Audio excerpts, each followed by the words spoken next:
Okay, so what we have here is the Honda, all new Honda ADV 350, which is 330cc motorcycle. So ito parang ride ko sa XADV and also from the ADV 150 yung style niya. But might pansin mo yung styling niya, but similar siya sa ADV 150 yung styling. Pero medyo malaki talaga yung dating niya. Pero this is only a 330cc engine.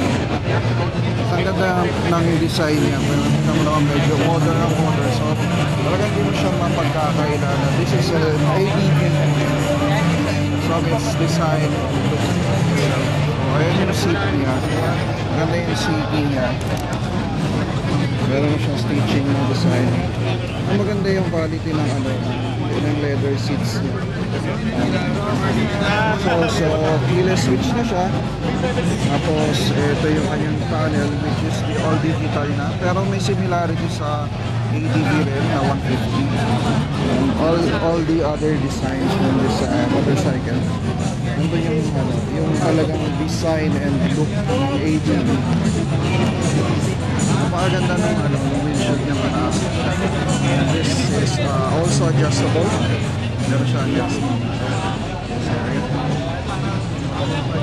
So as of this moment, wala pa silang price na nire-release for this exact unit, pero sooner, sabi nila, i-ano sila magkano yung price ng ADV 350.